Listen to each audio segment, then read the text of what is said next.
Batas International Media. www.batasmedia.com. From the Philippines to the world, for the glory of God and service to humanity. Bagong alyansang tagapagtaguyod ng adhikaing sambayanan. Kababayan ko.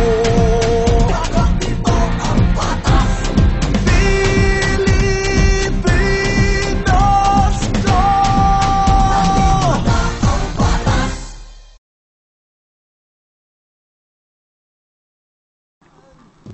Salamat sa Diyos sa ngalan ni Jesus at minsan pa sa araw nito, araw na ginawa ng Diyos, kaya tayo magalak, magdiwang, bigay papuri sa dakilang lumikha sa lahat ng ating iniisip, sinasalita at ginagawa. Sumasayin niyo pong muling ng palatuntunang kakampi mo ang batas. Sa bayan po itong sumasayin ng buwit katulad ng dati sa iba't ibang himpila ng radyo sa buong bansang Pilipinas, sa Luzon, Visayas, Mindanao. Kasama po dito siyempre sa pangunguna ng DYMS Action Radio dito po sa Catalogan, sa buong Samar. Kasama din po natin ang DYKA sa Catholic Media Network sa San Jose Antique.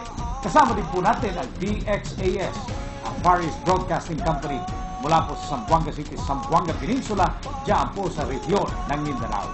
Kasama din natin siyempre itong cable television na ito kung saan po ninyo ako napapanood araw-araw, umaga, tanghali at gabi. At kasama din po natin ang ating pong Batas Internet Television para po sa ating national and international broadcast. Ibig sabihin, saan mang panig ng Pilipinas kayo nando doon na hindi po nyo kami napapakinggan sa radyo, hindi po nyo kami napapanood sa TV, pero merong internet, kung pwede po nyo kami mapanood. At yan po ay sa pamagitan ng Batas Internet TV. Sa ilalim po ng ating internet website. Magbukas po kayo ng inyong internet, ilagay po sa inyong website, yung po ating pangalan, www.batasmedia.com, at kami po inyong mapapanood saan mang panig ng Luzon, saan mang panig ng Visayas, saan mang panig ng Mindanao kayo nandoon, at saan mang panig ng buong mundo nandoon kayo.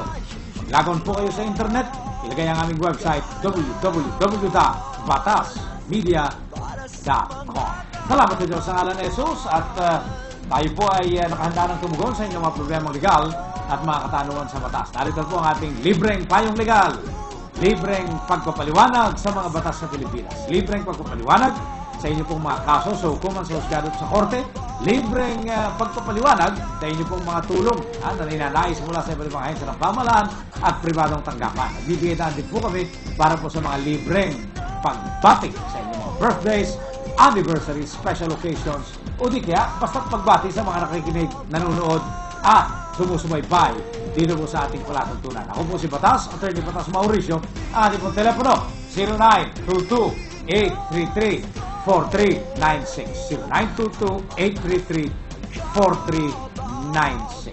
Patuloy po tayo nagbibigay daan sa ating pong serbisyo publiko para po doon sa mga nagnanais na makabati at maipaalam na sila'y kandidato pala dito po sa ating barangay elections.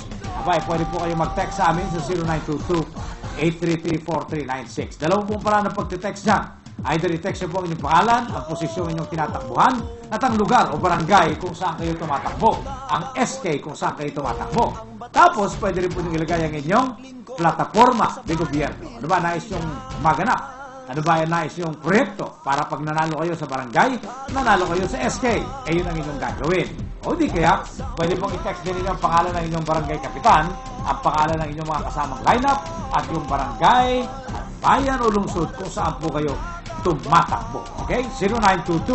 0922-833-4396. Libre po yung aming pagsasave po point na isasagawa. Kaya samantalahin na po ninyo bilang bahagi ng ating serbisyo publiko sa ating pong palatuntunang kakampi mo ang batas, DYMS, Action Radio Catalogan, sa DYKA, sa Catholic Media Network, San Jose Antique, at sa DXAS, sa Far East Broadcasting Company sa Zamboanga City. Luwag po muna tayo dito po sa ating inspirasyon sa buhay. Bahagi po ng ating banal na kasulatan, banal na aklat ang Biblia na magiging patayan ng ating iniisip, tinasalita at ginagawa. Opo, yun po yung ating ninanais na ibigay sa inyo dito po sa ating palatuntunan, inspirasyon sa buhay upang maintindihan po natin na tayo po ay mga anak ng Diyos na dapat ay namumuhay ng mayaman, mapayapa, mariwasa, namumuhay ng buhay na walang problema at buhay na walang sakit o karamdaman ang ating mga katawan. Dumako po tayo dito po sa ating mga bahagi ng Biblia. Punahin po natin itong Lucas 1:37. Yan. Ito po isang nagiging paboritong inspirasyon sa buhay ng napakaraming tao sapagkat ito'y pagtiyak na makapangyarihan ng Diyos at kung tayo din lamang ay sumusunod sa Kanya, nagbabasa ng Kanyang mga utos at tuntunin at sumusunod sa mga utos at tuntunin na yan, magkakaroon po tayo ng katagumpayan, kariwasaan, kayamanan, kapayapaan at magandang kalusugan. Sabi po ng Lucas 1:37 ng banal na aklat ng Biblia sa kanyang bagong tipan, sa kanyang New Testament. Ganito po sinasabi, sapagkat walang mapangyayari ang Diyos. Yan, sapagkat walang anumang bagay na hindi kayang gawin ng Diyos. Ibig sabihin, nothing is impossible with God. There is nothing that God cannot do. Everything God can do. Yan po yung sinasabi ng ating inspirasyon sa buhay ngayon. Yan po yung katotohanan. Anumang bagay na nais natin hilingin sa Kanya, magka po ito ay ayon sa Kanyang kalooban, at ito po ay dahil sa paghingi natin sa ating pagiging matuwid. Ibig sabihin, hindi tayo nag-iisip ng masama sa ating kapwa, hindi tayo nagsasalita ng masama sa ating kapwa, hindi tayo kumikilos ng masama sa ating kapwa. Sa katunayan, tayo nagbibigay ng papuri sa Diyos, nagpapasalamat sa Kanya sa lahat ng sandali ng ating buhay. Lahat po ng ating nais hilingin sa Kanya ay Kanyang ibibigay. Matutuwa po ang Panginoong Diyos na bigyan katuparan ang ating mga hinihiling sa Kanya sa ating mga panalangin. Kasi sa Kanyang pagbibigay ng katuparan sa ating mga kahilingan sa panalangin, magkakaroon po siya. Magkakaroon po tayo ng pagdakila sa Kanya. Magkakaroon po tayo ng pagpapasalamat sa Kanya. At may tatampok ang Kanyang kabutihan. May tatampok ang Kanyang pagmamahal. Kaya nga po yung pagbibigay kaganapan sa ating mga kahilingan ay napakasimpleng bagay para po sa Panginoong Diyos. Ganun po ang katotohanan. Kaya po ang aking papayo sa mga nagnanais humingi sa Diyos, hingin natin kung ano ang mabuti para sa ating sarili, para sa ating kapwa. At sigurado ako, hindi po manginginig ibigay ng Panginoong Diyos ang kaganapan ng inyong kahilingan. Ayon po sa Lucas 1:37 ng Biblia, walang hindi kayang gawin ang Diyos. Ang lahat ay kayang gawin ng Diyos. Salamat sa Diyos. Sa ngalan ni Jesus, yan po yung ating inspirasyon sa buhay. Dumako na po tayo sa ating mga problemang liga at mga katanungan sa batas sa 0922-833-4396. Yan po yung ating numero na pwede nyo padalhan ng inyong mga katanungan liga. Kayo pong makikinig sa akin dito po sa DYMS Action Radio Catbalogan, dito po sa Samar sa Eastern Visayas. Kayo pong mga nakikinig sa akin sa DYKA sa San Jose Antique, dito po sa Catholic Media Network sa Western Visayas.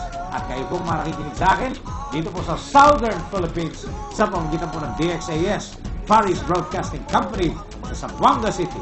At kayong mga nanonood at nakikinig sa akin sa iba't ibang cable television sa Luzon, Visayas, Mindanao, at syempre sa buong mundo, Amerika, Europa, Britanya, Espanya, sa Pransya, sa Iceland, sa Greenland, sa Scotland, sa Japan, sa Taiwan, sa Taipei, sa Roma, Italia, sa Saudi Arabia, sa lahat ng panig ng buong mundo. Maaari na po kayo mag-text kay Atty. Batas Mauricio 0922-833-4396. Nakuha na po natin ang mga nagpapadala ng kanilang mga katanungan legal sa atin. Tignan nga natin. Mukhang malilito ako. Yes? Attorney, si Action Romel po ito. Ay, Action Romel. Good morning. Yes. Good morning, sir. Sir, may panauhin po tayo ngayon dito. Okay. At bigyan na natin ang ating panauhin kagad bago natin nakuha ng ating mga nagte-text sa ating 0922-833-4396. Maalala ko na, Action Romel, kandidato ka ba? Hindi po, sir. Ayun. Sige. Okay. Mabuti naman at may kasama si manager dyan sa pagpapatakbo ng DYMS Action Radio sa kasalukuyan.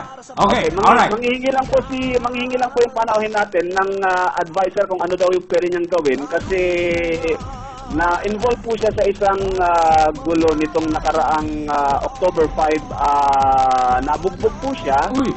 At pinayuhan po siya ng ating PNP dito sa Catbalogan na magpa-medical legal sa ating ospital. Okay. In fact, sinamahan pa siya ng ilang kagawad ng ating PNP doon para makapag-medical legal para ma-file yung reklamo nila doon sa nambugbog sa kanya. Okay. October 5 po yun. Dahil hindi po siya agad nabigyan ng medical certificate nung October 5. Nagpabalik-balik sila October 6, 7, 8. Halos araw-araw sila nagpabalik-balik.